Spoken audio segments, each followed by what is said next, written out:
اس سے پچھلی آیتوں میں اللہ تعالیٰ نے یہ بات ارشاد فرمائی ہے کہ قریش مکہ نے رسول اکرم صلی اللہ علیہ وسلم کی دعوت کو ماننے سے انکار تکبر کی وجہ سے کیا.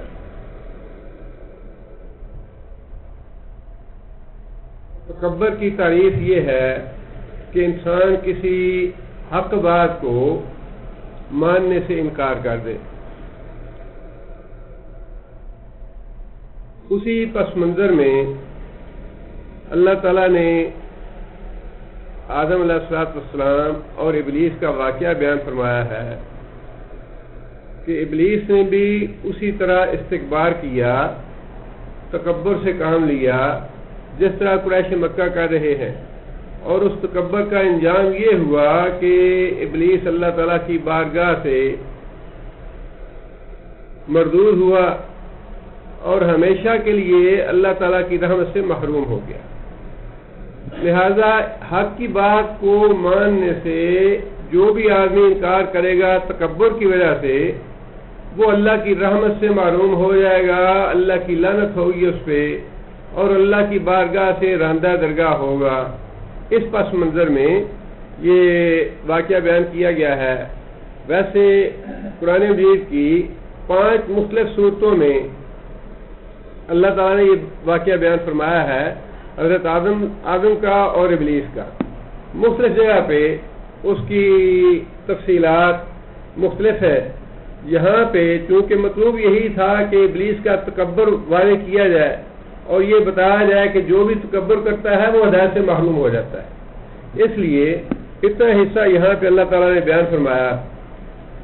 اللہ فرماتے ہیں وَإِذْ قُلْنَا، اور جب ہم نے کہا لِلْمَلَائِكَةِ، واسطے فرشتوں کے، اسجدوا لآدم، اسجدوا کون سا فعل ہے؟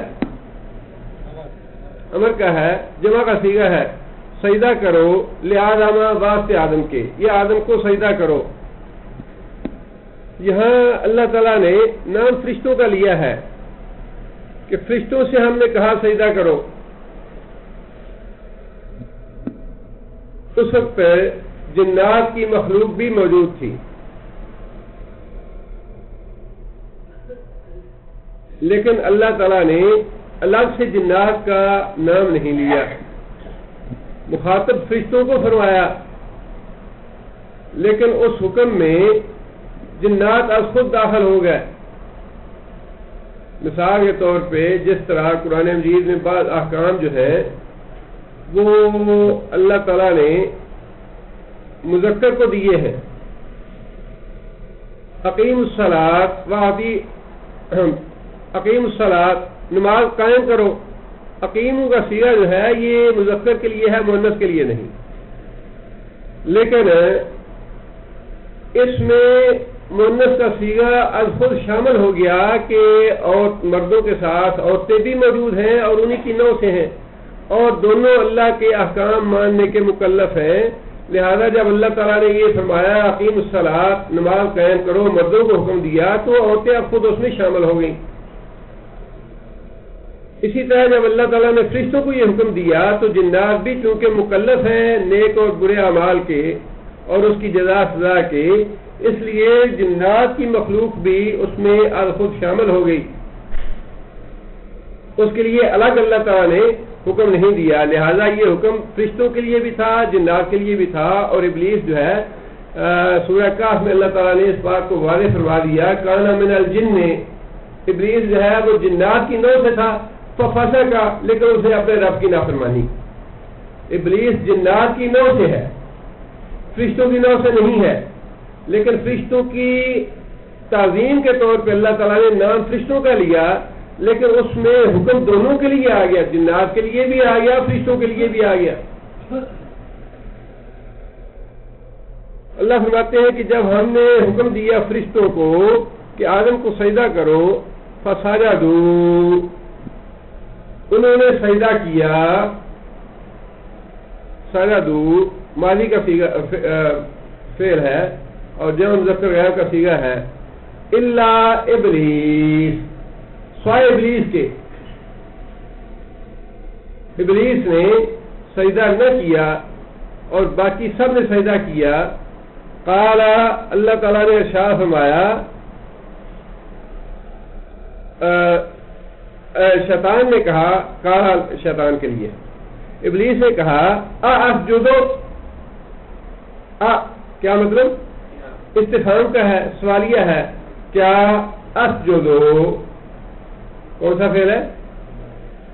مضارع ہے اور واحد متکلم کا صیغہ ہے، اسجدو کیا میں سجدہ کروں، لمن واسطے اس کے جو خلقتا تو نے پیدا کیا، خلقتا کون سا فعل ہے؟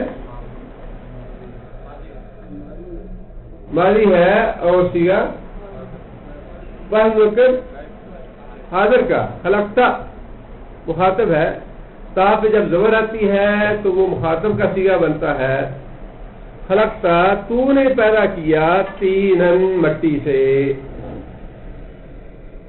ابلیس نے نہ صرف سجدہ کرنے سے انکار کر دیا بلکہ اس کی دلیل بھی پیش کی کہ میں اس کو سجدہ کیوں نہیں کرنا چاہتا۔ سورہ بقرہ میں اللہ تعالیٰ نے یہ واقعہ بیان فرمایا اور وہاں واقعہ بیان فرمانے کے بعد اللہ تعالیٰ نے سیدھی یہ بات ارشاد فرما دی، وَإِذْ قُلْنَا لِلْمَلَائِكَةِ اسْجُدُوا لِآدَمَ فَسَجَدُوا إِلَّا إِبْلِيسَ أَبَىٰ وَاسْتَكْبَرَ وَكَانَ مِنَ الْكَافِرِينَ۔ ابا اس نے سجدہ کرنے سے انکار کیا، واستکبر اور بڑا بننے کی کوشش کی، واستکبر بڑا بننے کی کوشش کی، وَكَانَ مِنَ الْكَافِرِينَ اور کافروں سے ہو گیا۔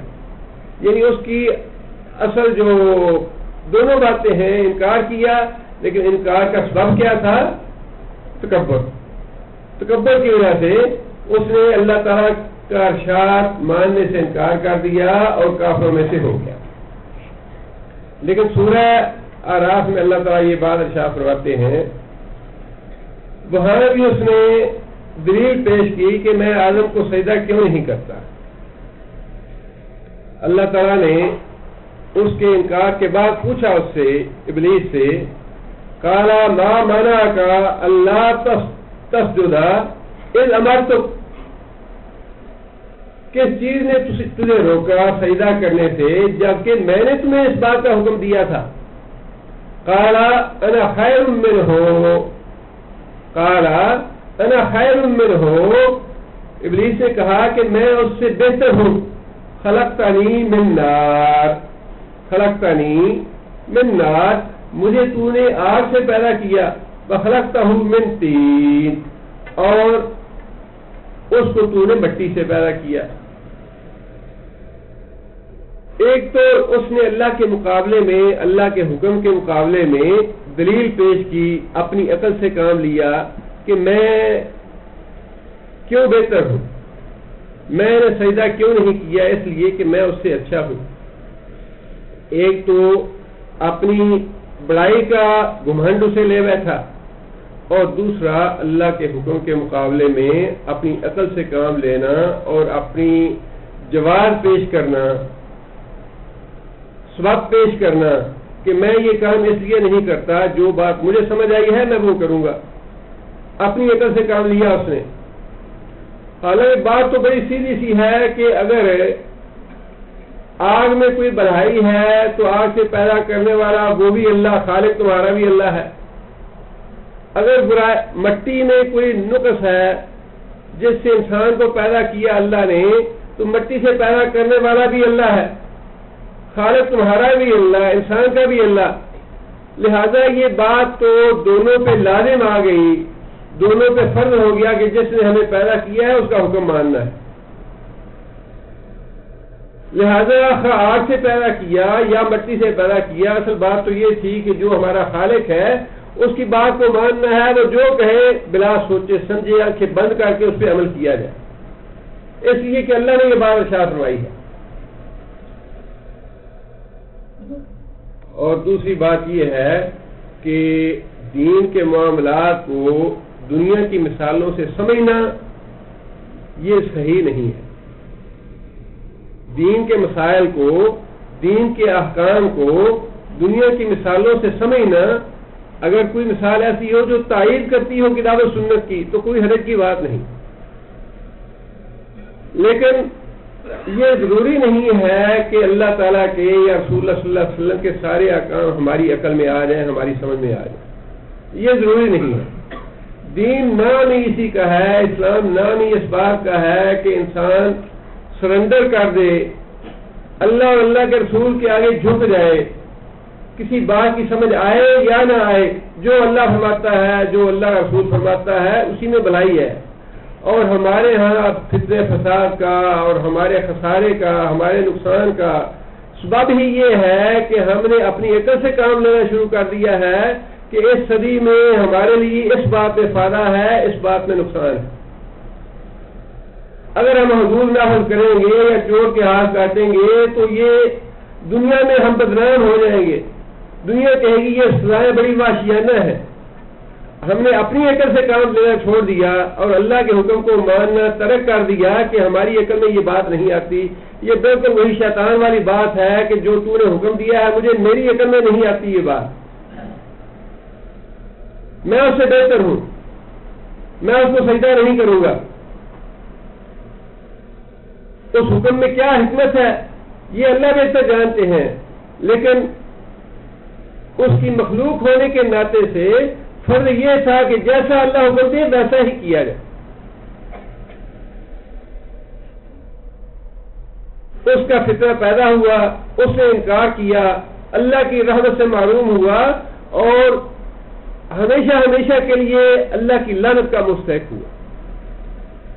اور یہی بات اللہ تعالیٰ بتانا چاہتے ہیں بار بار اس واقعے کا ذکر کر کے کہ جو بھی آدمی دین کے معاملے میں اپنی عقل سے فیصلے کرے گا اور اللہ اور اللہ کے رسول کے حکم کو چھوڑ دے گا اور یہ سمجھے گا کہ میری فلاں میں بھلائی ہے، اس میں بھلائی نہیں ہے۔ اللہ نے فرما دیا وَقَرْنَ فِي بُيُوتِكُنَّ، عورتیں گھروں میں بیٹھیں، اسی میں ان کے لیے بھلائی ہے۔ اب ہم یہ کہتے ہیں کہ یہ تو مجبوری ہے، 50% آبادی جو ہے اس کو ناکارہ کر کے بٹھا دیں، اسمبلیوں میں جانا چاہیے، سیاست میں حصہ لینا چاہیے اور مردوں کے دو سارے کام کرنے چاہیے، ان کے حقوق مساوی ہیں مردوں کے۔ اور بہت بڑا فتنہ ہے، جتنے بڑے فتنے ہیں وہ سارے ایک اسی بات کی وجہ سے ہیں کہ مرد اور عورتوں کے حقوق مساوی ہیں۔ اسی سے پھر سارے آگے فتنے کھڑے ہو گئے کہ جس طرح مرد طلاق دے سکتا ہے عورت کو بھی اس کا حق ہونا چاہیے، اور یہ حق تو صرف عورت کا ہے، بچے پیدا کرے یا نہ کرے، اسکار کا حق بھی ہونا چاہیے، جس پرستی کا حق بھی ہونا چاہیے، عورت چاہے تو مرد کے پاس جائے چاہے تو نہ جائے۔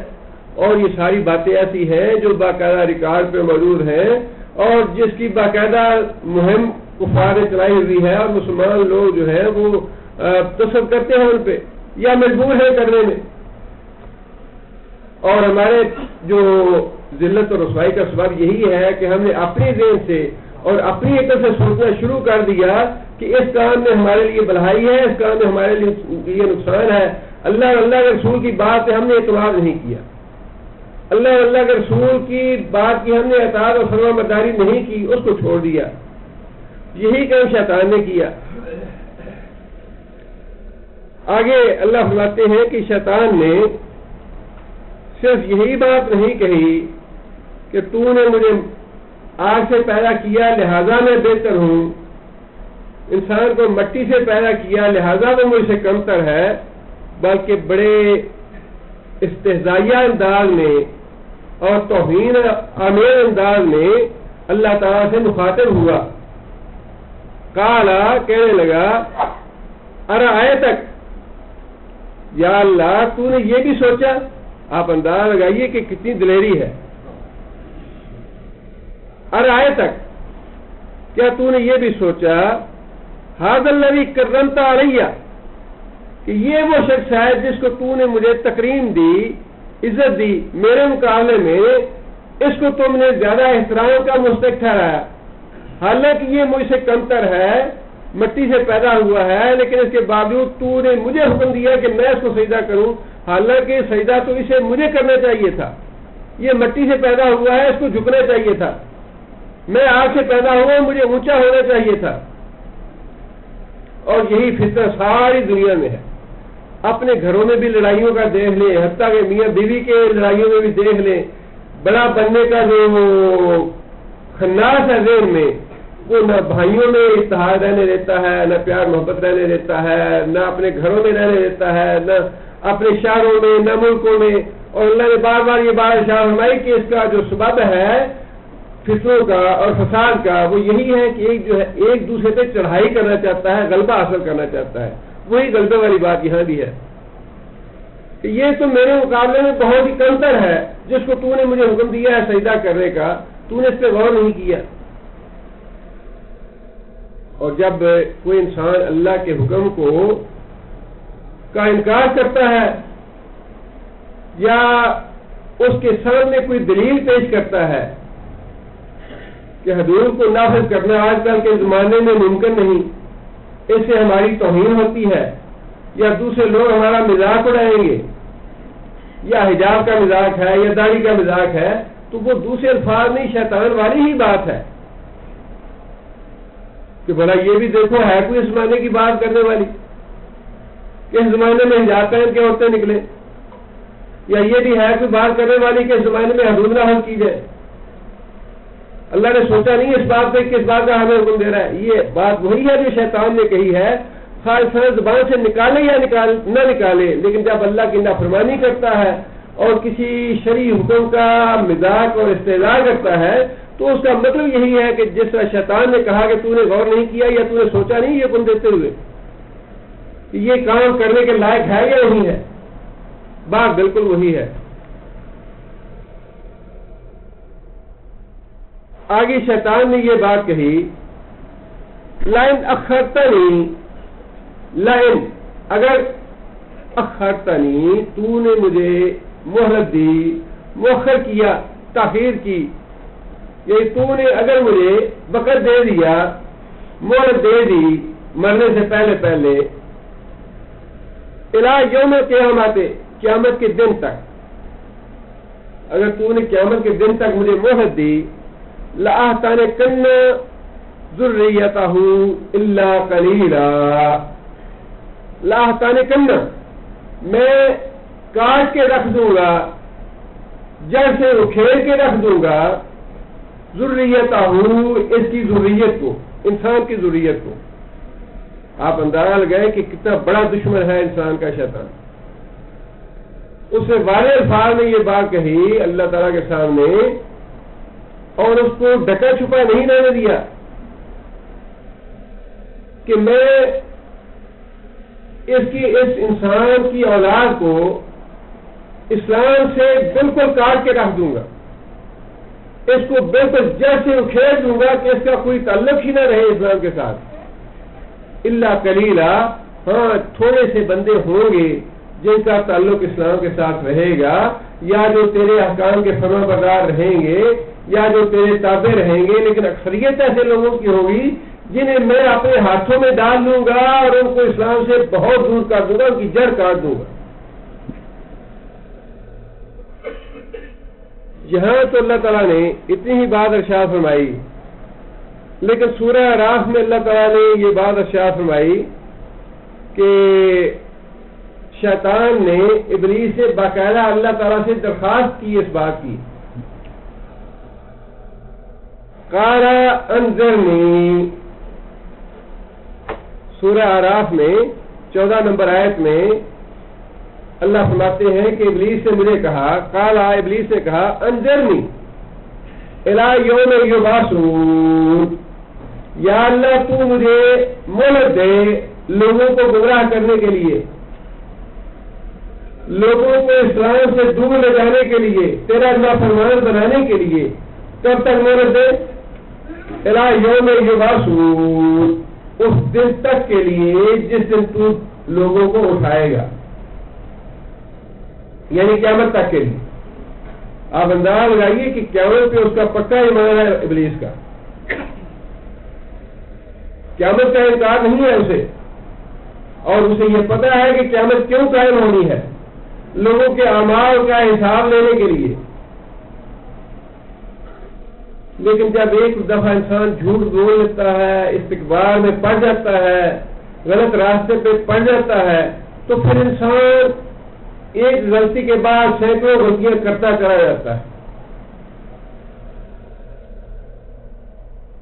بجائے اس کی کہ وہ اپنی غلطی سے رجوع کرتا ہے یا اپنی غلطی کو تسلیم کرتا، اللہ کے سامنے اکڑ گیا اور اس سے بھی آگے بڑھ کے یہ کہنے لگا کہ اچھا اگر تو نے مجھے راندہ درگاہ کر دیا ہے، اپنی جانب سے معلوم کر دیا ہے، تو پھر تو مجھے قیامت تک کے لیے مہلت دے اور پھر تماشا دیکھ کہ میں کیا کرتا ہوں۔ انظرنی الی یوم یبعثون، جس دن تو لوگوں کو اٹھائے گا اس دن تک کے لیے مجھے مہلت دے رہے۔ اللہ تعالیٰ نے بھی یہ بات ارشاد فرمائی، قال انک من المنظرین، اللہ نے فرمایا اچھا جا تو مہلت دیا گیا، میں تجھے مہلت دیتا ہوں، جتنی مہلت تو نے مجھے مانگی ہے اتنی مہلت تجھے دیتا ہوں، قیامت سے پہلے تجھے موت نہیں آئے گی۔ سورہ اعراف میں اس کے بعد اللہ فرماتے ہیں کہ ابلیس نے یہ بات کہی، قال فبما اغویتنی، یا اللہ جس طرح تو نے، آپ دیکھیے کہ شیطان کتنا گستاخی پہ آتا ہے تو پھر انسان ہر حد پار کر دیتا ہے۔ فبما اغویتنی، یا اللہ چونکہ تو نے مجھے گمراہ کیا ہے، اب اپنی گمراہی کا وہ باقاعدہ اللہ تعالیٰ پہ الزام لگا رہا ہے کہ یا اللہ تو نے چونکہ مجھے گمراہ کیا لہذا میں تیری مخلوق کو گمراہ کروں گا، اور مخلوق کو اللہ تعالیٰ کو پہ گمراہ کرنے کا الزام اس لیے لگایا کہ اگر تو مجھے حکم نہ دیتا انسان کو سجدہ کرنے کا تو میں انکار نہ کرتا۔ یہ بالکل وہی بات ہے کہ اللہ کو منظور ہوگا تو نماز پڑھ لیں گے، اللہ کو منظور ہوگا تو یہ کام ہو جائے گا، اللہ کرے گا تو ایسے ہو جائے گا۔ اس سے بھی یہی بات کہی کہ یا اللہ تو مجھے حکم نہیں دیتا میں انکار نہ کرتا، لہذا تو نے حکم دیا میں نے اس کے جواب میں انکار کیا، لہذا گناہ تو تیرا ہے میرا نہیں، مان اللہ ثم مان اللہ، تو نے مجھے گمراہ کیا لہذا اب میں تیری مخلوق کو بھی گمراہ کروں گا۔ لأقعدن لهم صراطك المستقيم، میں تیرے سیدھے راستے صراط مستقیم پہ بیٹھ جاؤں گا۔ ثم لآتینہم من بین ایدیہم ومن خلفہم، پھر میں دائیں سے بھی ان کو آؤں گا بائیں سے بھی آؤں گا، بن ایمانہم بن شمائلہم، آگے سے بھی پیچھے سے بھی دائیں سے بھی بائیں سے بھی، ولا تجد اکثرہم شاکرین، اور تو ان کی اکثریت کو ناشکرا پائے گا، نافرمان پائے گا، انسانوں کی اکثریت جو ہے وہ تیری نافرمان ہوگی۔ اور یہاں پہ اللہ فرماتے ہیں کہ جب میں نے اس کو مہلت دے دی اور اس نے یہ بات کہی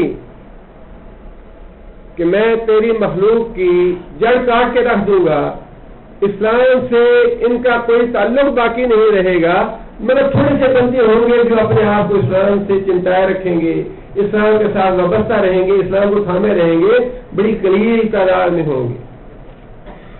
اور پھر نبی صلی اللہ علیہ وسلم نے بھی یہ بات ارشاد فرمائی ہے، اور اس بات پہ تعجب نہیں کرنا چاہیے کہ صحیح اسلام پہ چلنے والے تھوڑی تعداد میں کیوں ہیں۔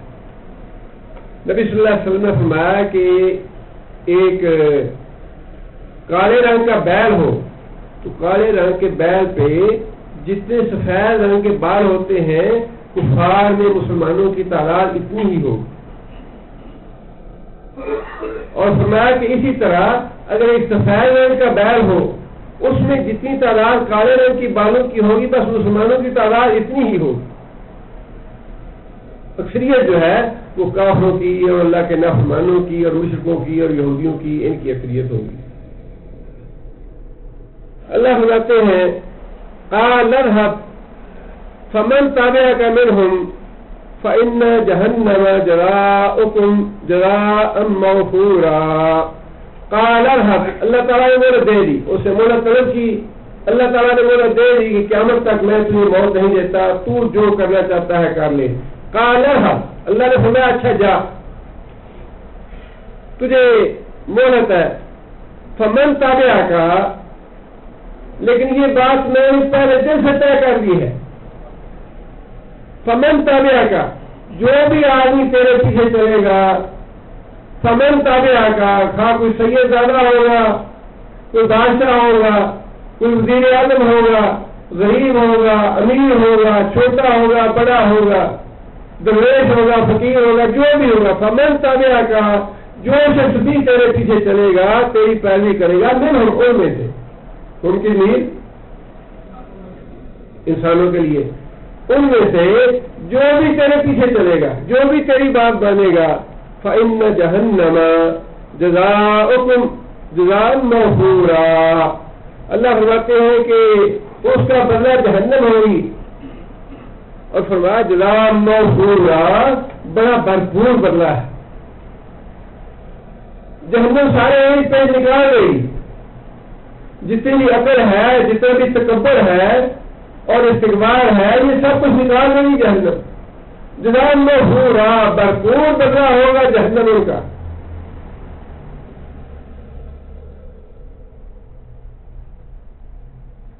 آگے اللہ فرماتے ہیں بس تفزر من استطاعت منہم، بس تفزر، تو ان کو گمراہ کر لے، تو ان کو راہ راست سے ہٹا لے، تو ان کو پھسلا لے، من استطاعت، جتنی تیری طاقت ہے. اب یہ دیکھیے کہ اللہ تعالیٰ نے ایک تو اس کو قیامت تک کے لیے مہلت دے دی کہ ٹھیک ہے مہلت ہے تمہیں بندوں کو گمراہ کرنے کی، اور دوسری بات جو اللہ نے فرمائی وہ یہ ہے کہ جتنی تیری طاقت ہے تو اپنا سارا زور لگا لے. اور اللہ تعالیٰ نے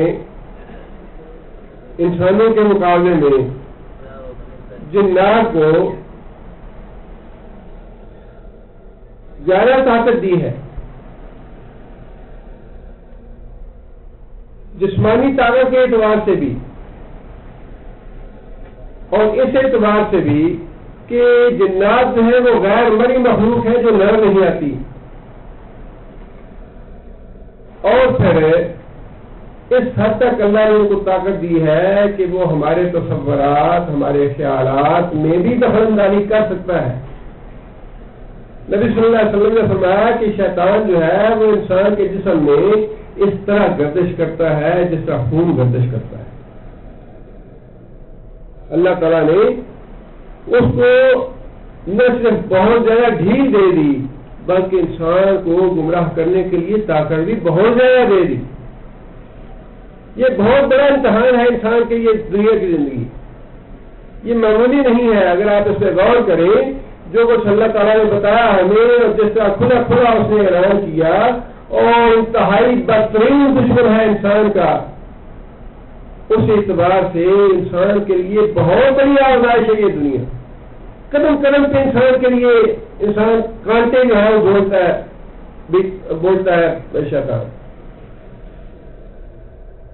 اللہ فرماتے ہیں کہ جتنی تیرے اندر طاقت ہے، جتنا تو زور لگا سکتا ہے میرے بندوں کو گمراہ کرنے کے لیے، بس تفزر، انہیں گمراہ کر کے دیکھ لے، اپنا پورا زور لگا لے، منہم، ان میں سے، بصوت کا.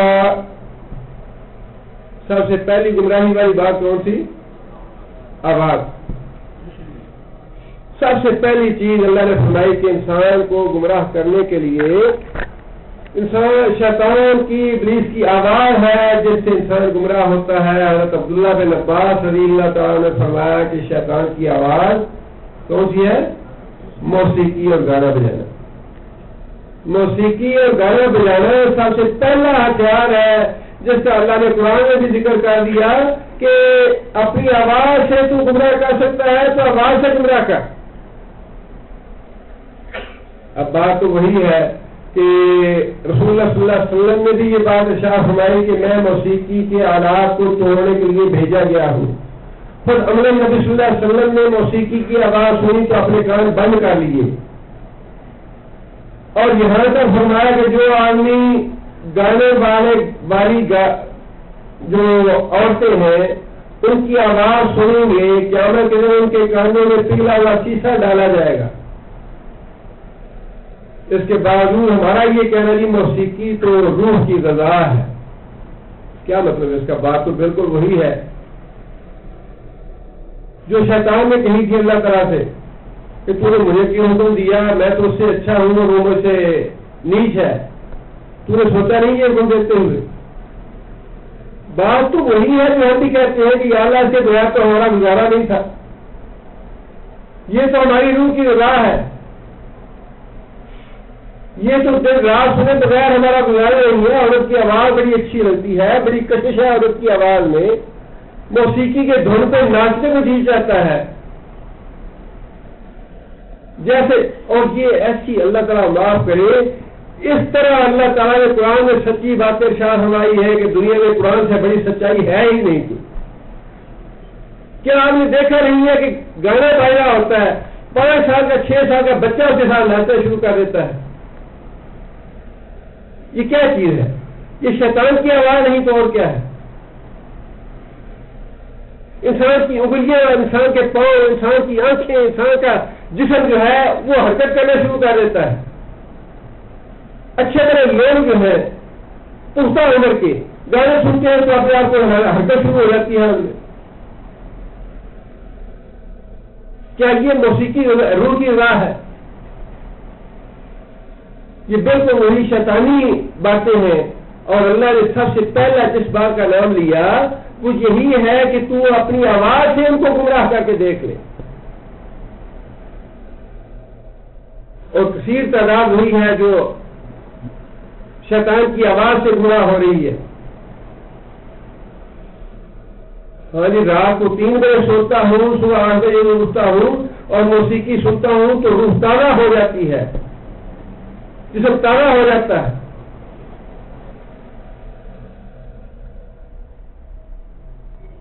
فرمایا کہ ٹھیک ہے، تو بھی اپنے زور لگا، جتنا زور لگا سکتا ہے بندوں کو گمراہ کرنے کا زور لگا، اور سب سے پہلا تیرا ہتھیار جو ہے وہ تیری آواز ہے، اپنی آواز سے گمراہ کر کے دیکھ۔ آگے اللہ فرمایا وَأَجْلِبْ عَلَيْهِمْ بِخَيْلِكَ، جلب کہتے ہیں کھینچنے کو کسی چیز کو، جلب زر اردو میں لفظ استعمال ہوتا ہے دولت حاصل کرنا، جالب دوسروں کو اپنی طرف کھینچنے والا۔ اللہ نے فرمایا وَأَجْلِبْ، اور کھینچ لا، چڑھائی کر دے، علیہم ان کے اوپر، انسانوں کے اوپر، بِخَيْلِكَ، اپنے گھوڑوں کے ساتھ، گھوڑ سواروں کے ساتھ، وَرَجِلِكَ، اور اپنے پیادوں کے ساتھ۔ مراد یہ ہے کہ جتنے بھی تیرے لشکر ہے تو بھی اپنے زور لگا لے، اپنی آواز کے ساتھ زور لگا، اور جتنے بھی تیرے پاس لشکر ہے، خواہ وہ گھوڑ سوار ہیں یا پیدل ہے، ان سب کو تو انسانوں کے طرح رہا۔ اللہ تعالیٰ نے کتنی کھلی چھٹی دی ہے شیطان کو، اتنا اس کو طاقت بھی دے دی اور اتنی اس کو غیر مری چیزیں بھی دے دی، اور قیامت تک کے لیے اس کو مہلت بھی دے دی، اور ساتھ اسے یہ کہا کہ اب جتنی میں نے تجھے طاقتیں دی ہیں، جتنا تجھے مہلت دی ہے، اس اعتبار سے جتنا زور تو اسے ہو سکتا ہے انسانوں کو گمراہ کرنے پہ زور لگا لے۔ آگے اللہ فرماتے ہیں وَشَارِكْهُمْ فِي الْأَمْوَالِ، شارک کون سا فعل ہے؟ امر ہے، شارک، اور شرکت کر، ہم ان کے ساتھ، فی الاموال، ان کے مالوں میں، ان کے مالوں میں۔ آواز کے بعد دوسری بات کون سی اللہ نے فرمائی کہ شیطان کرے گا؟ وہ ہے اس انسان کے مال میں شرکت۔ مال میں شرکت سے مراد یہ ہے کہ کماتے ہوئے بھی اس کو حرام کمائی پہ آمادہ کرے گا کہ ساری دنیا کرتی ہے، کیا کرے، ساری دنیا جسم کھا رہی ہے، یہ کب تک گزارا کرے حرام کمائی سے؟ سود تو ساری دنیا کھا رہی ہے، تجارت میں جھوٹ بولنے بغیر گزارا ہی نہیں ہے، تجارت چلتی نہیں ہے، لوگوں کے مال کی کمائی میں بھی تم شریک ہو جا اور حلال حرام کی تمیز باقی نہ رہنے دے، اور جب وہ خرچ کرنے لگے تب بھی ان کے مال میں تم شریک ہو جا، کسی بھی پابندی کو وہ قبول کرنے کے لیے تیار ہو، ہماری شادی ہے بیٹے کی، ساری زندگی میں ایک ہی دفعہ تو ہونی ہے، کیا آنے کا خرچ کر دیں گے تو بہت ہی گانا بجانا ہے، دوسری رسمیں ہیں اور 100 چیزیں ہیں، پیسہ جو ہے وہ پانی کی طرح بہاؤ، جہاں جائے ہے وہاں بھی، نہ جائے ہے وہاں بھی، کوئی امتیاز نہیں ہے اس میں۔ یہ ہے شیطان کی ہمارے مال میں شراکت، کمائی میں بھی برے اور ناجائز اور حرام طریقوں سے انسان کو آمادہ کر لینا، یہ شیطان کی شرکت ہے ہمارے مال میں کماتے ہوئے اور خرچ کرتے ہوئے، ناجائز کاموں میں خرچ کرنے پہ انسان کو آمادہ کرنا، حرام طریقوں سے خرچ کرنے پہ انسان کو آمادہ کرنا، اسراف اور تبذیر پہ انسان سے پیسہ خرچ کروانا، یہ ہے انسان کے مالوں میں شرکت۔ اللہ فرماتے ہیں کہ ٹھیک ہے تم ان کے مالوں میں بھی شریک ہو جا، اور یہ کتنی بڑی بدبختی ہے کہ انسان دنیا میں ویسے تو کسی کو اپنے مال کے قریب نہیں جانے دیتا، میری کمائی ہے، اور اگر کوئی آدمی یہ کہے اچھا جی مسجد کو پیسہ دے دو، اچھا جی دے دیں گے، ہماری مرضی ہے، ہمارا مال ہے، جب چاہیں گے دیں گے، تم ٹھیکیدار ہو ہمارے مال کے، یا کوئی بیوہ ہے یا کوئی یتیم ہے، کسی کی مدد کرنی ہے، کسی سے کہیں تو دل جو ہے وہ اتنا تنگ پڑتا ہے، میرا مال ہے، دوسرے کے کہنے پہ کیوں کروں گا خرچ؟ لیکن جو سیدھا جہنم میں لے جانے والا ہے، اللہ نے فرمایا کہ یہ تو تمہارے مال میں شریک بنا ہوا ہے، کماتے تم خود ہو، لیکن کمانے میں بھی تمہیں بتاتا ہے کہ اس طرح کماؤ، خرچ کرنے میں بھی تمہارے مال کے ساتھ یہ شریک بنا ہوا ہے کہ تم اس سے راستے پہ مال جو ہے خرچ کرو۔ ویسے انسان کی دوسرے کو قریب نہیں ہونے دیتا اپنی کمائی کی یا اپنے مال کے، لیکن شیطان جو ہے بلا وجہ بغیر کسی مشقت کے، بغیر کسی محنت کے اور بغیر کسی جواب اور دلیل کے انسان کے مال میں شریک بنا ہوا ہے۔ آگے فرمایا کہ بل اولاد، یہ باتیں بڑی کام کی ہیں، اور اللہ نے یہ فرمایا کہ ان راستوں سے یہ تمہیں گمراہ کرے گا۔ اللہ نے یہ بتایا کہ شیطان ان راستوں سے تمہیں گمراہ کرے گا۔ پہلا راستہ شیطان کا موسیقی اور گانے بجانا، دوسرا راستہ فرمایا کہ تمہارا مال، جس کے بارے میں نبی صلی اللہ علیہ وسلم فرمایا کہ قیامت کے دن انسان کا قدم نہیں ہلے گا اپنی جگہ سے جب تک انسان اس بات کا جواب نہیں دے پائے گا کہ مال کیسے کمایا، کہاں سے خرچ کیا۔ دوسرا راستہ مال کا ہے، شیطان کے گمراہ کرنے کا طریقہ۔ تیسرا طریقہ یہ ہے کہ انسان اولاد کے ذریعے انسان کو گمراہ کرے، بشارکم فی الاولاد، اور ان کی اولاد میں بھی ان کے ساتھ شریک ہو جائے اولاد کے معاملے میں، جیسے بھی ہو سکتا ہے اولاد کے ذریعے ان کو گمراہ کر کے دیکھ لے۔ اولاد کے ذریعے گمراہ کرنے کی طرح کی جامع لفظ ہے، اولاد ہو نہیں رہی، اچھا جی فلاں ٹہری پہ چلے، فلاں اگر صاحب جو ہے وہ بڑا اچھا تعویذ کر کے دیتے ہیں، فلاں اگر صاحب مٹی دیتے ہیں، فلاں یہ کرتے ہیں، فلاں وہ کرتے ہیں، ایمان پہلے ہی اولاد ہوئی نہیں، اولاد پہلے ہی برباد ہو گیا ایمان۔ ان کی اولاد کی وجہ سے بھی انہیں برباد کرنے میں شریک ہو جا، اور جب اولاد ہو جائے وہ ہم دیا تو اللہ نے ہے، لیکن جیلانی صاحب سے دعا کروائی تھی، لہذا غلام جیلانی نام رکھنا ہے، یہ جیلانی کا بندہ ہے، عبد النبی کا نام رکھنا ہے اس کا، یا پیرا بخش، پیرا نے دیتا، پیرا دیتا رکھنا ہے۔ ہمارے ہاں تو پنجاب میں اکثر نام ہے ہی یہ پیرا بخش، پیر نے بخشا، پیرا دیتا، پیر نے دیتا۔ پہلے جب اولاد نہیں تھی تب بھی گمراہی، ایمان سے پاک ہو گیا دامن، فلاں چہری پہ گیا، فلاں قبر پہ گیا، فلاں جگہ چڑھاوا چڑھایا، فلاں نے منت مانی، ایمان ضائع کیا، اور جب اولاد دے دی اللہ نے تو پھر اللہ دیتا نام نہیں رکھنا، پیرا دیتا رکھنا ہے، یہ پیرا دیتا ہے۔ اور جب بڑا ہو گیا بچہ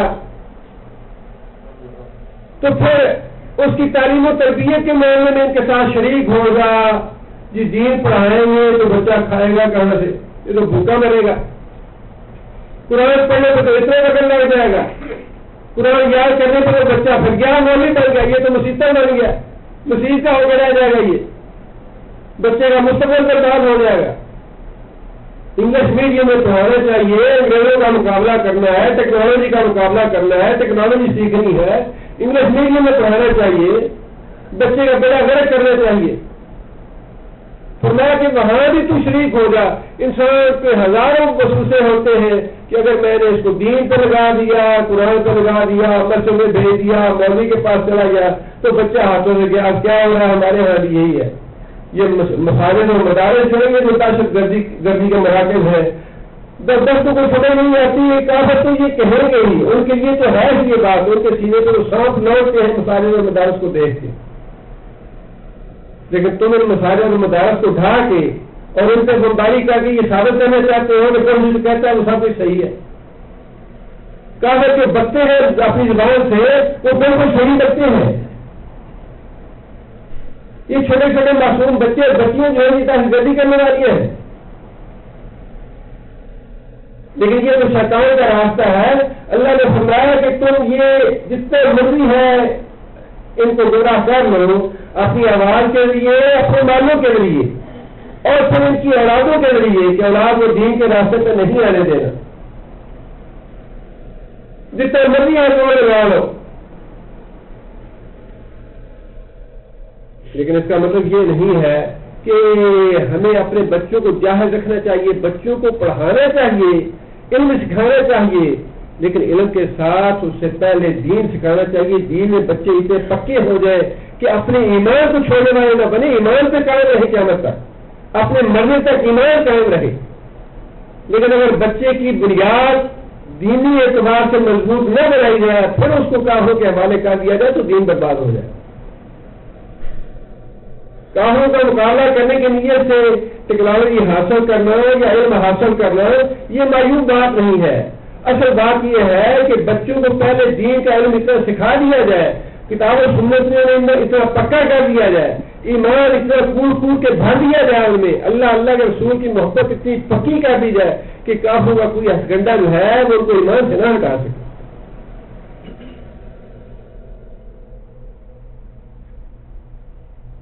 آگے اللہ فرماتے ہیں وَعِدْهُمْ, چوتھی بات کون سی؟ وَعِدْهُمْ, اور ان سے وعدے کر لے, جھوٹے وعدے جتنے بھی کر سکتا ہے. یہ اللہ تعالیٰ نے چار چیزیں, یہ چار ہتھکنڈے بتائے ہیں شیطان کے یہاں پہ, اور یہ اپنے ذہنوں میں راسخ کر لے, پکے کر لے کہ ان چار چیزوں سے شیطان جو ہے اس نے گمراہ کرنے کا تہیا کر رکھا ہے انسان کو. پہلا موسیقی اور گانا بجانا, دوسرا انسانوں کے اموال میں شرکت شیطان کی, تیسرا انسانوں کی اولاد میں اس کی شرکت, اور چوتھا جھوٹے وعدے. وہ وعدے کیا ہے؟ بزرگ آپ پر سوال آئیں گے, بیعت کر لے, ہاتھ میں ہاتھ دے دے, بزرگ جہاں جائیں گے ہم وہاں ہمیں بھی لے جائیں گے. یہ کیا نعمت کا آئے گی تو دیکھی جائے گی. ایک جہان میٹھا تو اگلا کیس دیکھا. یہ دنیا تو بڑی میٹھی ہے, یہ تو گزارے جیسی بھی ہے, اور اگلا مہینہ جب آئے گا جب دیکھی جائے گی. اور یہ اللہ بڑا غفور رحیم, مولوی کے بیس تعلیم نظر ہوتے ہیں, ہر وہ گرانڈی بھی نہیں دے. اللہ بڑا غفور رحیم ہے, اللہ معاف کرے گا. بھائی اللہ اگر تمہیں بھی ساری عمر تم نہ نماز پڑھو, نہ روزہ رکھو, نہ اللہ کی فرما برداری کرو, حلال حرام کی تمیز نہ کرو, اللہ تمہیں بھی جنت میں بھیج دے. اور جو آدمی ساری رات روز کے اللہ کے حضور روتا رہے, نہ آرام کرے, نہ اپنا بستر پہ پڑے, اور پھر اپنے آپ کو حلال حرام میں باندھ کر رکھے فاقے کرتا رہے, اور ہر معاملے میں اللہ کی رضا یا ناراضی سے ڈرتا رہے, اس کو بھی اللہ جنت میں بھیج دے, تو پھر اس سے بڑی بے انصافی کیا ہو. اللہ تعالیٰ گڑے اور گھوڑے برابر کرتے, نہ فرمائے نہ فرما بردار دونوں برابر کر دے. اب من کان مومنا کمن کہنا فاسق، تم یہ چاہتے ہو کہ مومن اور فاسق جو ہے ایک جیسے ہو جائے. افمن کہنا مومن، بھلا ایک آدمی مومن ہے، کمن کہنا فاسق، کیا وہ فاسق کی طرح ہو جائے؟ لا یستوون، اللہ فرماتے ہیں یہ دونوں برابر نہیں ہیں. اگر اللہ برابر کر دے، دونوں کو پاس دے، دونوں کو جنت میں بھیج دے تو اس سے بڑا ظلم اور کیا ہے؟ اللہ ظالم نہیں ہے، یہ فرق اللہ نے کرنا ہی کرنا ہے. فاسق فاسق ہے، مومن مومن ہے. اللہ غفور رحیم ہے بعض شرائط کے ساتھ. انی لغفار لمن تاب وآمن وعمل صالحا ثم اهتدى. اللہ فرماتے ہیں کہ میں باقی بڑا بخشنہار ہوں، لیکن ہر ایک کے لیے نہیں، بلکہ لمن تاب، جو توبہ کر لے، وآمن ایمان لے آئے، وعمل صالحا اور نیک عمل کرے، ثم اهتدى پھر نیک اعمال پہ ڈٹا رہے، نیک اعمال پہ جمع رہے، اس آدمی کے لیے تو میں باقی بڑا غفور رحیم ہوں. لیکن جو آدمی مسجد کے قریب نہ جائے اور حلال حرام میں تمیز نہ کرے، ماں باپ کی عزت اور احترام نہ کرے، اپنے بیوی اور بچوں کے حقوق نہ ادا کرے، اللہ فرماتے ہیں کہ اس ظالم کے لیے تو سزا ہے ہی ہے. یہ دونوں برابر نہیں ہو سکتے. یہ ہے شیطان کے وعدے. یہ ہے چوتھی چیز جس سے شیطان انسانوں کو گمراہ کرے گا. جھوٹے وعدے، انوار میں شرکت، اولاد میں شرکت، اور اپنی آواز، مراد ہے گانا اور موسیقی. اور اللہ تعالیٰ نے سورہ ابراہیم میں یہ بات ارشاد فرمائی کہ قیامت کے دن جب شیطان بھی جہنم میں چلا جائے گا اور اس کے پیروکار بھی جہنم میں چلے جائیں گے، تو وہاں جا کے شیطان یہ وعدے کرے گا، وقال الشیطان لما قضی الامر، جب فیصلہ ہو چکے گا اس وقت شیطان اپنے مریدوں سے کہے گا ان اللہ وعدکم وعد الحق، اللہ کے سارے وعدے سچے تھے، ووعدتکم اور میں نے بھی تم سے کچھ وعدے کیے تھے، فاخلفتکم اور سارے وعدوں کی خلاف ورزی کی، وما کان لی علیکم من سلطان، لیکن بیوقوفو میری تم پہ کوئی طاقت یا قوت نہیں تھی کہ میں تمہیں زبردستی پکڑ کے اپنے قانون کی طرف لاتا. میں نے تمہارا ہاتھ پکڑ کے کبھی تمہیں نماز سے نہیں روکا، میں نے تمہارا ہاتھ پکڑ کے کبھی تمہیں بستر پہ نہیں بٹھایا کہ لیٹے رہو نہ اٹھو، میں نے تمہیں ہاتھ پکڑ کے کبھی یہ نہیں کہا کہ آج درس نہ جانا، میرا تم پہ کوئی زور نہیں تھا. الا ان دعوتکم، ہاں اتنی بات ضرور ہے کہ میں نے تمہیں آواز دی تھی، دعوتکم کہ ہاں بھائی یہ بھی راستہ ہے، یہ بھی ذرا دیکھو، ادھر بھی آ جاؤ، گانا بجانا ہے، ناچ رنگ ہے، موسیقی ہے، تمبورے ہیں، ادھر بھی ایک راستہ ہے، یہ بھی ذرا دیکھ لو. بس میں نے تمہیں آواز دی تھی، فاستجبتم، بس تو تم خود بھاگے چلے آئے، میں نے تمہیں پکڑ کے نہیں کھینچا، اس طرف ایک آواز دی تھی اور اس آواز پہ تم اتنے لٹو ہوئے اور اتنا تمہیں اچھا لگا کہ تم بھاگے چلے آئے میری آواز پہ. فلا تلومونی ولوموا انفسکم، بس تم اپنے آپ کو ملامت کرو، مجھے ملامت نہ کرو، میں ذمہ دار نہیں ہوں، تم ذمہ دار تم خود ہو. تم خود اس گندے راستے پہ جانا چاہتے تھے، تم خود جہنم کے راستے پہ جانا چاہتے تھے، میں نے صرف آواز دی تھی. بات صرف اتنی ہے سمجھنے کے لیے کہ شیخ سعدی نے یا کسی نے حکایت لکھی کہ ایک آدمی تھا، اسے بات سمجھانے کے لیے ایک شکر کے شیرے کا تھوڑا سا داغ لگا دیا دیوار پہ، یہ بات سمجھانے کے لیے کہ شیطان کس طرح انسانوں کو گمراہ کرتا ہے. اس شیرے پہ مکھی بنبراتی ہوئی آگے بیٹھی آگے، اور مکھی کو پکڑنے کے لیے چھپکلی بھاگی بھاگی آئی، چھپکلی کو پکڑنے کے لیے بلی بھاگی بھاگی آئی. بلی کو دیکھ کے کتا آیا، اسے بلی کو پکڑ لیا. بلی کا مالک وہیں تھا، اسے کتے کو مارنا شروع کر دیا. کتے کا مالک آیا، اسے اپنے مالک سے لڑائی شروع کر دی اور کتا فساد شروع ہو گیا. شیطان نے کہا دیکھو میرا تو کام اتنا ہی تھا، میں نے شیرہ لگایا دیوار پہ، باقی کام کیسے کیا؟ باقی تو میں نے نہیں کیا. ابلیس قیامت کے دن بھی یہی بات کہے گا کہ میں نے تمہیں ایک آواز دی تھی، اس آواز سے تم لٹو ہو گیا، خود چلے گا، میرا کیا قصور ہے؟ جہنم میں آنے کی ذمہ دار تم خود ہو، لہٰذا اپنے آپ کو ملامت کرو، مجھے ملامت نہ کرو۔ اب اگلی آیت میں اللہ تعالیٰ نے، اس آیت میں اللہ نے 4 ہتھکنڈے شیطان کے بتا دیے کہ شیطان جو ہے وہ ان ہتھکنڈوں کے ذریعے تمہیں گمراہ کرے گا۔ اگلی آیت میں اللہ تعالیٰ نے اس کا حل بھی بتا دیا ہے کہ شیطان کے ہتھکنڈوں سے جو لوگ بچنا چاہتے ہیں وہ کیا کریں۔ اللہ تعالیٰ نے کسی جگہ بھی انسان کو ہدایت اور رہنمائی کے بغیر نہیں چھوڑا۔ اللہ کا بڑا فضل اور اللہ کا بڑا کرم ہے، جو بچنے والے ہیں، جو بچنا چاہتے ہیں، وہ اللہ کا حکم مانتے ہیں اور اللہ کے حکم پہ چل کے انشاءاللہ کامیاب اور فلاح پائیں گے۔ جنہوں نے شیطان کے پیچھے چلنا ہے، اللہ کی نافرمانی کرنی ہے، پھر وہی بات ہے وہ اپنے آپ کو ملامت کریں اللہ کو، یا اس میں اللہ کے رسول کا کوئی گناہ نہیں ہے۔ باقی شیطان کہتا ہے کہ میں بھی بڑی ذمہ ہوں، میرا بھی کوئی گناہ نہیں ہے، گنہگار تم خود۔ اللہ فرماتے ہیں ان عبادی لیس لک علیہم سلطان، بے شک عبادی میرے بندے، لیسا نہیں ہے، لکا واسطے تیرے، علیہم اوپر ان کے سلطان۔ سلطان کا معنی غلبہ۔ ہاں البتہ جو لوگ میری بندگی کرنے والے ہیں، میری عبادت کرنے والے ہیں، میرے ساتھ تعلق رکھنے والے ہیں، میرے ساتھ محبت کرنے والے ہیں، ان پہ تیرا زور نہیں چلے گا۔ پہلی بات اللہ نے کیا فرمائی کہ میری عبادت کرنے والے عبادی، جو میرے بن کے رہیں گے، جو میرے وفادار ہوں گے، جو میرے اطاعت گزار اور میرے تابع دار ہوں گے، جو میری بات مانیں گے، لیسا لک علیہم سلطان، ان پہ تیرا کوئی زور نہیں چلے گا۔ اور اللہ تعالیٰ کی اطاعت جو ہے،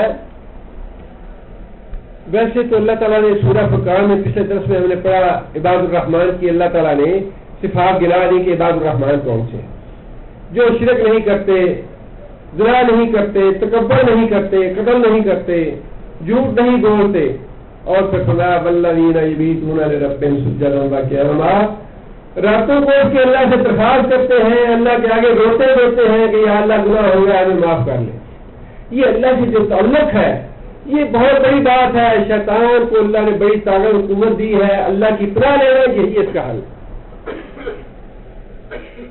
جو ہم اللہ کی پناہ طلب کرتے ہیں، اس پناہ طلب کرنے میں 3 فریق ہے، ایک فریق انسان ہے، ایک شیطان ہے، ایک اللہ کی ذات ہے۔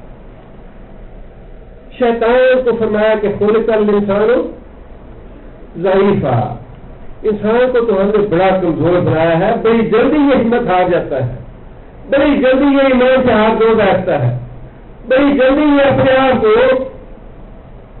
شیطان کے آگے احتیاط پھینک دیتا ہے، کمزور ہے بہت۔ لیکن شیطان کے مقابلے میں، انسان کے مقابلے میں شیطان کو ہم نے زیادہ قوی بنایا ہے، زیادہ طاقت دی ہے، زیادہ صلاحیتیں دی ہے۔ لیکن اس کے مقابلے میں اللہ تعالیٰ کی ذات وہ ہے جس سے بڑی کوئی ذات ہی نہیں ہے۔ اللہ عظیم ہے، اللہ جلیل ہے، اللہ اکبر ہے، سب سے بڑا ہے، سب سے زیادہ طاقتور ہے اللہ۔ اب انسان تو وہی ہے، اگر انسان خود مقابلہ کرنا چاہے گا شیطان کا تو کبھی نہیں کر سکتا۔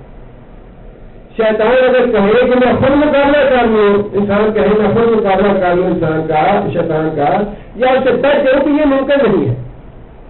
اللہ کی مدد کے بغیر، اللہ کے سہارے کے بغیر، اللہ کی نصرت کے بغیر انسان شیطان سے نہیں بچ سکتا۔ اس لیے اللہ نے فرمایا کہ جب تو مجھ سے مدد طلب کرے گا شیطان کے مقابلے میں، میں تیری ضرور مدد کروں گا۔ اللہ میں آؤں گا بیٹا، من شر سمعی، من شر بصری، من شر لسانی، من شر قلبی، من شر منیتی۔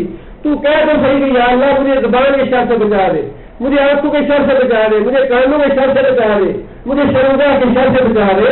اللہ کی پناہ طلب تو کر ان چیزوں سے، ان چیزوں کے لیے تو میں تجھے پناہ دوں گا شیطان کے مقابلے میں۔ اور اگر اللہ کی پناہ طلب نہیں کرے گا تو شیطان کا مقابلہ تو خود نہیں کر سکتا۔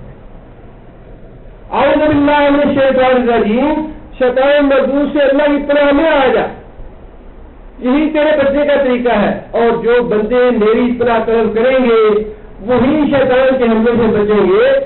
ان عبادی لیسا لگا علیہم سلطان، میرے بندے جو مجھ سے تعلق رکھیں گے، میری طرح طلب کریں گے، ان پہ تیرا زور نہیں چلے گا، ان پہ تو غالب نہیں آ سکے گا۔ نبی صلی اللہ علیہ وسلم کی بتلائی ہوئی دعائیں بہت ساری ہیں، ممکن ہے ہزار کے لگ بھگ ان کی تعداد ہو، لیکن ان ساری ہزار کے لگ بھگ دعاؤں سے کم از کم حدیث شریف میں 200 کے قریب دعائیں ایسی ہیں جن میں اللہ تعالیٰ سے اللہ تعالیٰ کی پناہ طلب کرنے کے لیے نبی صلی اللہ علیہ وسلم نے تعلیم دی۔ اللہم انی اعوذ بک من علم لا ینفع، من قلب لا یخشع، من نفس لا تشبع، اللہم انی اعوذ بک من دعاء لا یسمع، من عین لا تدمع۔ ایسی ایسی اچھی دعائیں ہیں، اللہم انی اعوذ بک من جہل البلاء ودرک الشقاء وسوء القضاء وشماتۃ الاعداء، اللہم انی اعوذ بک من شر فتنۃ الفقر ومن شر فتنۃ الغنا۔ یہ جتنی بھی دعائیں ہیں اللہ سے پناہ طلب کرنے کی، یہ کس سے ہم پناہ طلب کرتے ہیں؟ اللہ کی پناہ طلب کرتے ہیں اس لیے کہ شیطان مردود کے حملوں سے محفوظ ہو جائے۔ قدم قدم پہ اللہ تعالیٰ نے دعا سکھائی، نبی صلی اللہ علیہ وسلم دعا سکھائی ہے کہ اس طرح سے تم اللہ کی پناہ طلب کرو اس معاملے میں۔ اللہم انی اعوذ بک من الفقر والقلۃ والذلۃ واعوذ بک من العجز والغم، اللہم انی اعوذ بک من یوم السوء، من لیلۃ السوء، من ساعۃ السوء، من ساحر السوء۔ برے دن سے پناہ مانگی، بری رات سے پناہ مانگی، بری گھڑی سے پناہ مانگی، برے ہمسائے سے پناہ مانگی۔ یہ تو ایسا ایک حصار ہے، ایک قلعہ ہے جس میں انسان محفوظ ہو جاتا ہے دعائیں مانگ کے اللہ تعالیٰ۔ اور وہی بات ہے، اللہ نے فرمایا کہ سب سے پہلی بات کہ شیطان کا زور ان لوگوں پہ نہیں چلے گا جو میرے بندے بن کے رہیں گے، میری پناہ طلب کرتے رہیں گے، میرے ساتھ تعلق رکھیں گے۔ وَكَفَىٰ بِرَبِّكَ وَكِيلًا، اور کافی ہے تیرے رب پہ توکل کرنا۔ دوسری بات یہ کہ اپنے رب کے ساتھ توکل کرنے والے ہوں کہ ٹھیک ہے ہمارا سہارا جو ہے وہ اللہ پہ ہے، ہم کمزور ہیں، جسمانی لحاظ سے بھی کمزور ہیں، ایمان کے لحاظ سے بھی کمزور ہیں۔ اللہ نے خود فرمایا کہ میں نے پیدا ہی کمزور کیا ہے، یا اللہ ہم بڑے کمزور ہیں، یا اللہ تو ہمیں نصرت نہیں فرمائے گا ہماری تو شیطان ہم پہ غالب آ جائے گا۔ اللہ پہ توکل کریں، اللہ سے دعا کرتے رہیں، اللہ کی پناہ طلب کرتے رہیں اور اللہ کی اطاعت اور فرما برداری میں لگے رہیں، انشاءاللہ شیطان غالب نہیں آئے گا۔ دو باتیں اللہ نے فرما دی شیطان کے حملوں سے پناہ میں رہنے کے لیے، اور 4 باتیں وہ بتا دی جن کے ذریعے انسان پہ شیطان حملہ آور ہوگا۔ انسان پہ حملہ آور ہونے والی باتیں 4 جو ہے وہ پہلی اس کی آواز، موسیقی اور گانا بجانا، اور دوسری بات انسانوں کے مال میں شرکت، تیسری بات انسانوں کی اولاد میں شرکت، اور چوتھی بات انسان کے ساتھ جھوٹے وعدے کرنے۔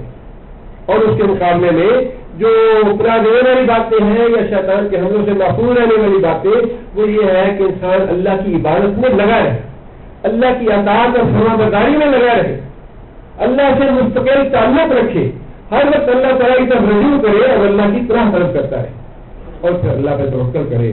اللہ تعالیٰ سے دعا ہے کہ اللہ تعالیٰ ہم سب کو شیطان سے محفوظ رکھے اور نیک عمل کرنے کی توفیق عطا فرمائے، اور اللہ تعالیٰ ہمیں اس بات کی توفیق عطا فرمائے کہ ہم مستقل طور پہ ہر لمحہ اللہ تعالیٰ سے تعلق قائم رکھیں، ہر لمحہ اللہ تعالیٰ کی اطاعت اور فرما برداری میں جائے۔ اللہ کا معنی ویسے تو بھٹکنا، گمراہ ہونا، گم ہونا۔ اد اللہ کا معنی کرنا، اللہ کا معنی خود گمراہ ہونا، ادلہ کا معنی دوسرے کو گمراہ کرنا۔ ذلہ وہ گم ہوا، کون گم ہوا؟ من تدعون، کون گمراہ ہوا، کون گم ہوا؟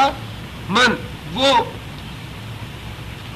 تدعون کون سا فعل ہے؟ تدعون جمع مذکر حاضر کا، تدعون تم پکارتے ہو، جنہیں تم پکارتے ہو۔ جب سمندر میں تکلیف آتی ہے، سمندر میں طوفان آتا ہے تو وہ گم ہو گیا جسے تم پکارتے تھے خشکی پہ جن حضرت صاحب کو، جن دادا صاحب کو، جس پیر صاحب کو تم پکارتے تھے کہ وہ کرنے والا ہے، بھرنے والا ہے، دینے والا ہے، مشکل کے وقت پہنچنے والا ہے، حاجت پوری کرنے والا ہے، مرادیں دینے والا ہے۔ فرمایا کہ من تدعون، جنہیں تم پکارتے تھے اللہ کے علاوہ، جنہیں تم اپنا حاجت روا اور مشکل کشا سمجھتے تھے اللہ کے علاوہ، سمندر میں وہ گم ہو جاتے ہیں، سمندر میں تم انہیں بھول جاتے ہو. اللہ مگر ایاہو، مگر خالص وہی اللہ، وہ گم نہیں ہوتا، وہ نہیں بھولتا. اللہ ایاہو، مگر وہی اللہ یاد رہتا ہے، وہی اللہ گم نہیں ہوتا، وہی اللہ انسان کو بھولتا نہیں. باقی سارے جنہیں پکارتے ہیں سارے بھول جاتے ہیں.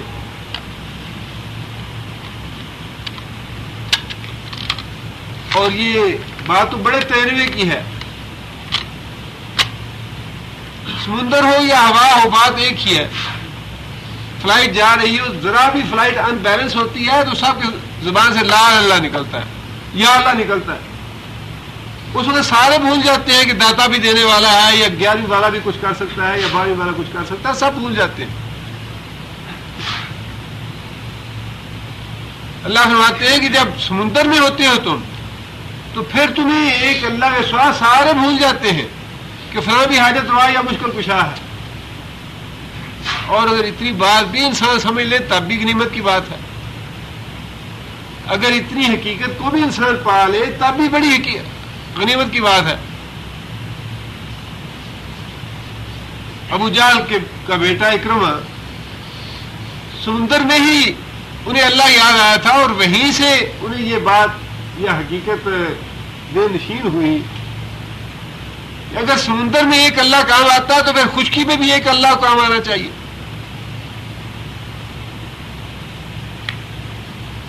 نبی صلی اللہ علیہ وسلم نے، یہ اکرمہ ابو جہل کا بیٹا بھی انہی لوگوں میں سے تھا جن کے بارے میں نبی صلی اللہ علیہ وسلم نے فتح مکہ کے موقع پہ یہ حکم دیا تھا کہ اگر یہ آدمی پکڑ جائے تو اس کا خون رائے گاں ہے، اس کی کوئی دیت نہیں ہے، ان کو پکڑو اور ان کو قتل کر دو جہاں بھی ملے. لہذا اکرمہ جو ہے وہ بھاگ گیا مکہ سے، جدہ پہنچا، وہاں جا کشتی میں بیٹھا اپنی جان بچانے کے لیے. سمندر میں طوفان آیا تو سب نے لات اور عزا کو اور حبل کو اپنے اپنے معبود کو پکارنا شروع کر دیا. اور جو سمندر میں کشتیاں چلانے والے ملاح تھے انہوں نے یہ بات کہی کہ دیکھو، اگر کشتی بچانا چاہتے ہو یا جان پیاری ہے تمہیں، جان بچانا چاہتے ہو تو یہاں تمہارے لات اور حبل کام نہیں آئیں گے. یہاں اللہ کو پکارو، صرف وہی نجات دے سکتا ہے. آخر سردار کا بیٹا تھا، بڑا ذہین تھا، سردار بھی ذہین تھا، بیٹا بھی ذہین تھا. وہیں سے بات جو ہے وہ دل میں بیٹھ گئی کہ اگر یہاں طوفان سے بچانے والا ایک اللہ ہے، لات اور حبل یہاں کام نہیں آتے تو خشکی پہ کیسے کام آتے ہیں. وہی دل میں ارادہ کر لیا کہ بات تو جو محمد صلی اللہ علیہ وسلم کہتے ہیں وہ ٹھیک ہے، یہی بات تو وہ کہتے تھے، اسی بات کو ہم نہیں مان رہے تھے. وہی بات جو ہے وہاں ذہن میں آ گئی کہ یا اللہ اگر تو نجات دے دے تو میں ایمان لے آؤں گا. اللہ تعالیٰ نے طوفان سے بچا لیا، کشتی کنارے لگا دی. کشتی کنارے لگی تو بیوی جو تھی وہ رسول اللہ صلی اللہ علیہ وسلم کی ضمانت لے کے کھڑی تھی. نبی صلی اللہ علیہ وسلم کی چادر لے کے کہ یا رسول اللہ میرا شوہر ہے، میں اس کے لیے آپ سے امان طلب کرتی ہوں، اسے معاف کر دیں. وہ آدمی جس کے بارے میں رسول اللہ صلی اللہ علیہ وسلم یہ حکم فرما چکے تھے کہ اگر پکڑے تو اس کو فوراً قتل کر دو، اس کا خون جو ہے وہ رائے گاں، اس کے خون کی کوئی قیمت نہیں ہے. اس کی بیوی نبی صلی اللہ علیہ وسلم کے پاس گئی کہ یا رسول اللہ معاف کر دیں. نبی صلی اللہ علیہ وسلم نے امان کے طور پہ اپنی چادر دے دی. سال پہ آیا تو بیوی نے خوشخبری دی، فوراً نبی صلی اللہ علیہ وسلم کی خدمت میں حاضر ہوا، ایمان لے آیا، نبی صلی اللہ علیہ وسلم نے معاف فرما دی. اللہ فرماتے ہیں کہ جب سمندر میں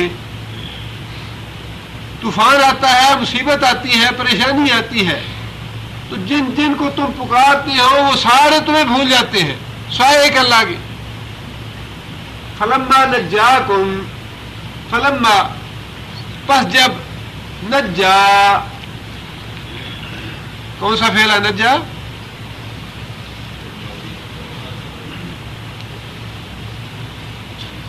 ماضی ہے، ہم نے نجات دی، مضارع ہے جمع متکلم کا. نجا ہم نجات دیتے ہیں کم تم کو، جب ہم نجات دیتے ہیں تم کو، الال برے طرف خشکی کی، یہ نجات دے کے بچا کے خشکی کی سمت لے آتے ہیں.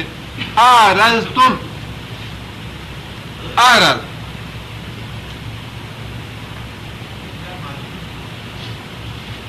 جی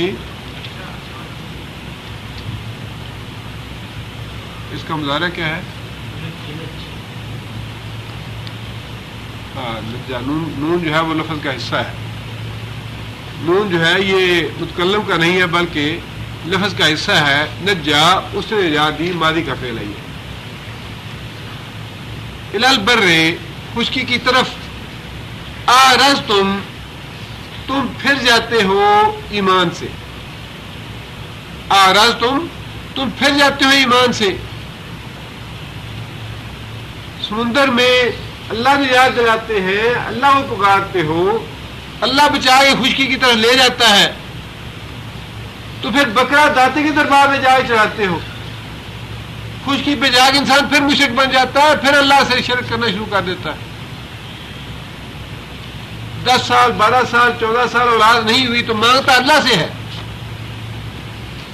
اور جب اللہ اولاد دے دیتا ہے تو چڑھاوا قبر پہ جا کے چڑھاتا ہے. آرز تم پھر جاتے ہو، پھر شرک شروع کر دیتے ہو. چڑھاوے جو ہے اور منتیں جو ہے وہ حضرت صاحب کے نام کی شروع کر دیتا ہے انسان. وقال الانسان کفورا، فرمایا کہ انسان بڑا ہی ناشکرا ہے، بڑی جلدی اللہ کو بھول جاتا ہے. بڑی اللہ تعالیٰ نے اچھی مثال دی، اور اچھی یہ مثال اللہ نے اس لیے دی ہے کہ اس کا تجربہ کم بیش ہر آدمی کو ہوتا ہے جو بھی سمندر کا سفر کرے. آگے یہ مثال دینے کے بعد اللہ تعالیٰ نے بعد ارشاد فرمائی، افا امن تم، کیا فا پس امینا، امینا کا معنی امن میں آنا، آمانا کا معنی ایمان لانا، آمانا ایمان لانا، امینا امن میں آنا. امن تم، کیا تم امن میں آ گیا ہو، کیا تم امن میں آ گئے، یا اس کا دوسرا مفہوم جو ہے وہ یوں لیا جا سکتا ہے، کیا تم بے خوف ہو گئے، کیا تم بے خوف ہو گئے. ان یہ کہ یکسفا، وہ زمین میں دسا دے، وہ تو خسف کر دے، دسا دے، بکم تم لوگوں کو، جانب البر خشکی کی جانب، خشکی کے حصے میں. مطلب یہ کہ سمندر میں جو تمہیں تکلیف آنے سے خوف اور ڈر محسوس ہوتا ہے کہیں پانی میں اللہ ڈبو نہ دے. زمین کو انسان بڑا پختہ سمجھتا ہے کہ یہاں نافرمانی کرتے رہے تو یہاں اللہ کچھ نہیں کر سکے گا، زمین میں نہیں ڈوب سکتے. پانی جو ہے اس کا تو انسان کی عقل میں یہ بات آتی ہے کہ پانی میں جو چیز ٹھہری ہوئی ہے، پانی میں نیچے بہت زیادہ جگہ ہے اور یہ نیچے غرق ہو جائیں گے، ڈوب جائیں گے، وہاں اللہ سے ڈرنا چاہیے، اللہ کو پکارنا چاہیے. ہوا میں اگر اڑ رہے ہیں تو ہوا کے نیچے تو کچھ بھی نہیں ہے، خلا ہے نیچے، ذرا بھی گڑبڑ ہو گئی تو نیچے زمین پہ گرے گا. یہ زمین کو انسان سمجھتا ہے یہ تو بڑی پکی ہے، یہ بڑی مضبوط ہے، سالڈ ہے، ٹھوس ہے، یہاں سے تو کہیں نیچے جا نہیں سکتے، یہاں سے نیچے کہاں جائیں گے. اللہ تعالیٰ نے یہ بات ارشاد فرمائی سمندر کی مثال دینے کے بعد اللہ کے لیے پانی اور زمین ایک جیسا ہے. اللہ سے بے خوف نہ ہو جائے زمین پہ آ کے کہ کشتی ساحل پہ پہنچ گئی لہذا آپ حضرت صاحب کے نام کی نہر دیں گے، یا سمندر سے نکل کے آ گئے زمین پہ اب محفوظ ہو گئے. محفوظ کیسے ہو گیا؟ اللہ کے لیے تو سمندر اور زمین ایک ہی جیسا ہے. جو اللہ سمندر میں غرق کر سکتا ہے وہ زمین میں بھی دھسا سکتا ہے. افا امن تم، کیا تم نڈر ہو گئے؟ کیا تم امن میں آ گئے زمین پہ آ کے؟ کیا زمین پہ آ کے تم بچ گیا ہو، محفوظ ہو گیا ہو؟ کیا نڈر ہو گیا ہو، بے خوف ہو گیا ہو کہ دسا دے تم لوگوں کو جانور پر خشکی کے حصے میں، او یا یرسلا بھیج دے علیکم تمہارے اوپر حاسبن پتھروں کی ہوا، پتھر برسانے والی ہوا بھیج دے. یعنی دونوں طریقوں سے اللہ ہلاک کر سکتا ہے. اگر اللہ چاہے تو جس طرح پانی کو پھاڑ کے پانی میں غرق کر سکتا ہے، اسی طرح زمین کو پھاڑ کے زمین میں غرق کر سکتا ہے. اور کتنی مثالیں ایسی ہیں کہ بستیاں جو ہیں وہ زمین میں دھنس جاتی ہیں، زمین پھٹتی ہے، بستیاں جو ہیں وہ غرق ہو جاتی ہیں زمین میں. تو اللہ تعالیٰ سے بے خوف اور نڈر ہونے والی کون سی بات ہے؟ فرمایا کہ اللہ یہ بھی کر سکتا ہے کہ اللہ تعالیٰ ایسی ہوا چلا دے جو پتھر برسا دے تمہارے اوپر اور تمہیں اس طرح سے ہلاک کر دے. اور اس کی مثال بھی قرآن مجید میں قوم عاد کی دی اللہ تعالیٰ نے کہ ہم نے قوم عاد کو ایسی ہوا سے جس میں پتھر تھے بیچ کے تباہ اور برباد کر دیا. ثم پھر لا تاجدو کون سا فعل ہے؟ مضارع منفی ہے. لا تاجدو تم لوگ نہ پاؤ، لکم کم کی ضمیر کس کے لیے؟ انسانوں کے لیے، مشرکوں کے لیے. لا تاجدو لکم نہ تم پاؤ اپنے لیے وکیلا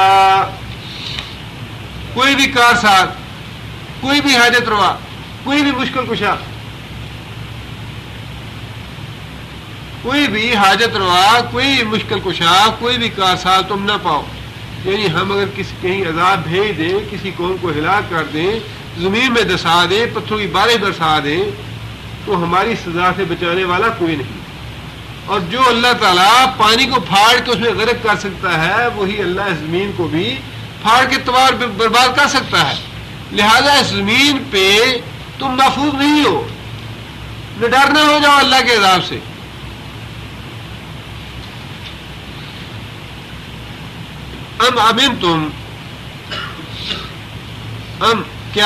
امن تم نے ڈر ہو گئے، بے خوف ہو گئے. ان یہ کہ یعیدہ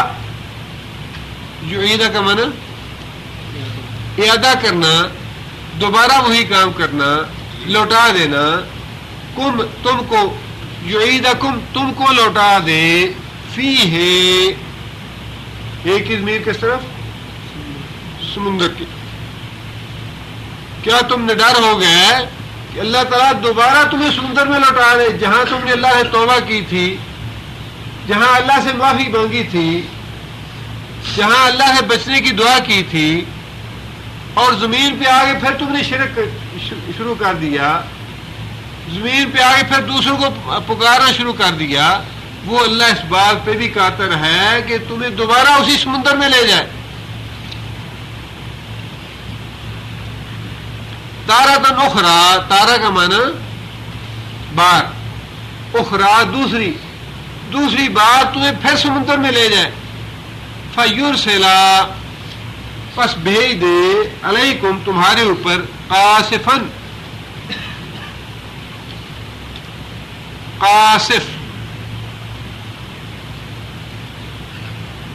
قاصف کا معنی سمندر میں چلنے والی تیز ہوا کو قاصف کہتے ہیں.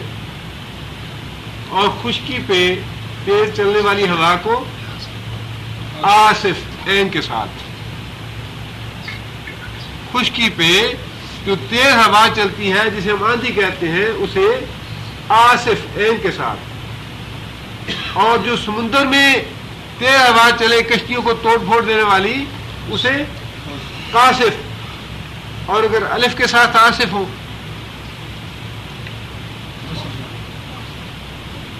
آصف کا معنی لائق اور قابل آدمی. الف کے ساتھ آصف ہو تو اس کا معنی لائق اور قابل آدمی. عین کے ساتھ آصف ہو تو اس کا معنی آندھی خشکی پہ چلنے والی. اور قاصف ہو تو اس کا معنی سمندر میں چلنے والی آندھی. قاصفا من الریح, سمندر میں ایسی آندھی بھیج دے جو تمہاری کشتیوں کو توڑ پھوڑ دے. فیغرقا, پس یغرقا غرق کر دے تم کو بما کفرتم, بسبب اس چیز کے کفرتم جو تم نے ناشکری کی, جو تم نے ناشکری کی اللہ کے ساتھ, پھر شرک کرنا شروع کر دیا. ثم پھر لا تجدو, تم لوگ نہ پاؤ گے, لکم واسطے اپنے, کم کی ضمیر انسانوں کے لیے, نہ پاؤ گے تم اپنے لیے علینا ہمارے مقابلے میں, علینا ہمارے مقابلے میں, بہی طبیعہ,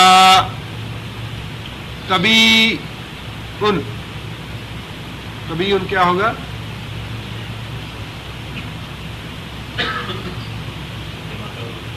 اتباع کرنے والا فاعل ہے. علیم جاننے والا, حکیم حفیظ, اسی طرح طبیعن اتباع کرنے والا. ہمارے مقابلے میں تم کسی کو پیچھا کرنے والا نہیں پاؤ گے کہ ہمارا کوئی پیچھا کر سکے, ہم سے کوئی پوچھ سکے, ہمارا کوئی تعاقب کر سکے. یا اللہ تو نے ایسا کیوں کیا؟ کوئی بھی ایسا نہیں پاؤ گے جو پیچھا کر سکے ہماری سزا کا, ہمارے عذاب کا.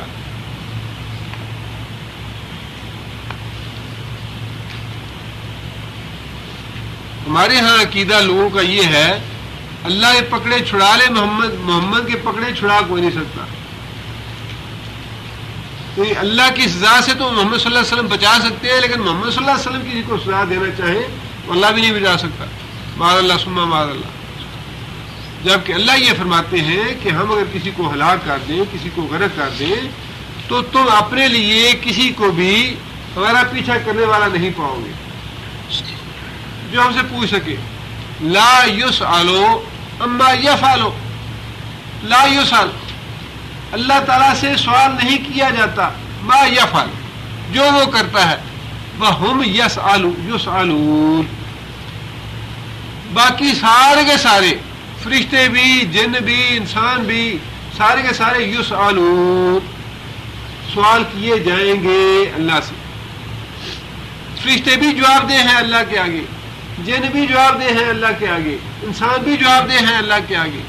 اللہ فرماتے ہیں کہ ساری میری مخلوق جو ہے وہ میرے آگے جواب دے ہے.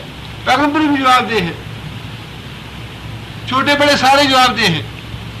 لیکن اللہ فرماتے ہیں کہ لا یسأل اما یفعل, جو کام اللہ کرتا ہے لا یسأل, وہ نہیں پوچھا جاتا, وہ نہیں پوچھا جائے گا, کوئی پوچھنے والا ہے نہیں اللہ سے. وہی بات اللہ تعالیٰ نے یہ فرمائی کہ ہم اگر تمہیں غرق کر دیں گے, ثم لا تجدو, پھر کوئی حضرت صاحب, کوئی پیر صاحب, کوئی بزرگ صاحب, کوئی پہنچا ہوا, کوئی نہ پہنچا ہوا, کوئی مشکل کشا, کوئی حاجت روا ایسا نہیں ہے. لکم تمہارے لیے, علینا بہی طبیعہ, جو ہمارے مقابلے میں آئے اور ہم سے پوچھے آ کے, تمہارا تعاقب کرے. آگے اللہ فرماتے ہیں وَلَقَدْ كَرَّمْنَا, اور البتہ تحقیق کرمنا, ہم نے عزت دی بنی آدم کو, وَحَمَلْنَاهُمْ, اور ہم نے اٹھایا سوار کرایا ان کو فی البر خشکی میں والبحر اور سمندر میں. یعنی انسان کی یہ ساری ناشکری کے باوجود ہم نے اس کو خشکی پہ بھی اٹھا رکھا ہے, سمندر پہ بھی اٹھا رکھا ہے, اس کو مہلت اور موقع فراہم کیا ہے. وَرَزَقْنَاهُمْ اور ہم اس کو رزق دیتے ہیں من الطیبات پاکیزہ چیزوں سے. وَفَضَّلْنَاهُمْ اور ہم نے فضیلت دی ان کو, بزرگی دی ہم نے ان کو, علی کثیر بہت سی, ممن خلقنا مخلوق جو ہم نے پیدا کی, بہت سی مخلوق جو ہم نے پیدا کی اس پہ ہم نے ذریت آدم کو فضیلت بخشی ہے. اس سے اللہ تعالیٰ نے یہ بات واضح فرما دی, جیسا کہ مفسرین نے لکھا ہے کہ انسانوں کو جنات پہ بھی اللہ نے فضیلت دی ہے, اور فرشتوں پہ فضیلت ان لوگوں کو حاصل ہے, ان انسانوں کو حاصل ہے جو فی الواقع اللہ کے فرما بردار اور صحیح معنوں میں متقی اور صالح لوگ ہیں. ان لوگوں کو, انسانوں کو فرشتوں پہ بھی فضیلت حاصل ہے. ممن خلقنا تفضیلا فضیلت دینا, فضلناہم فضیلت دی ہم نے ان کو, تفضیلا فضیلت دینا یعنی ایسی فضیلت دی جیسا فضیلت دینے کا حق تھا. اللہ کثیر ممن خلقنا جن کو ہم نے پیدا کیا ان میں سے کثیر مخلوق پر ہم نے بنی آدم کو فضیلت عطا فرمائی. یعنی اللہ تعالیٰ نے انسان کی ناشکری کا ذکر فرمانے کے بعد یہ بات ارشاد فرمائی کہ یہ تو ہمارا کرم ہے, ہمارا فضل ہے, ہم نے انسان کو اتنی تکریم دی ہے, اتنی عزت دی ہے کہ ساری ناشکری کے باوجود ہم اسے خشکی پہ بھی اٹھائے ہوئے ہیں اور تری پہ بھی اٹھائے ہوئے ہیں, سمندروں پہ بھی اٹھائے ہوئے ہیں, ہم اس کو ہلاک نہیں کرتے. سبحان ربک رب العزت عما یصفون وسلام علی المرسلین والحمد للہ رب العالمین.